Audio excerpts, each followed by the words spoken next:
E aí, fala galera. Aqui quem está iniciando é o Victor. Eu vou tirar uma dúvida. O que é melhor? Controle de PS2 ou o controle do Xbox para PC? Cara, tem gente que gosta de jogar com o controle do PS2, né? Os analógicos do mesmo lado e tal. Tem gente que gosta,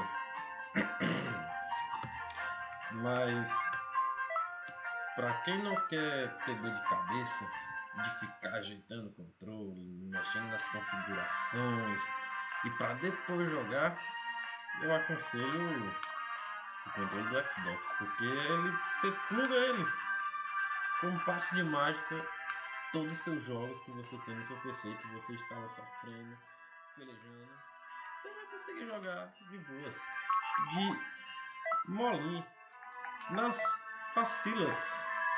Então, eu aconselho o controle do Xbox, porque é mais vida. O controle do Xbox é caro. Claro, meu filho. Pô, queria que fosse que barato? Claro que é caro. Mas, em compensação, né? Cara, eu vou dar uma jogadinha e comentar a minha história com o controle de Play 2 com os jogos que eu tinha. Cara, eu já tinha esse Dragon Ball aqui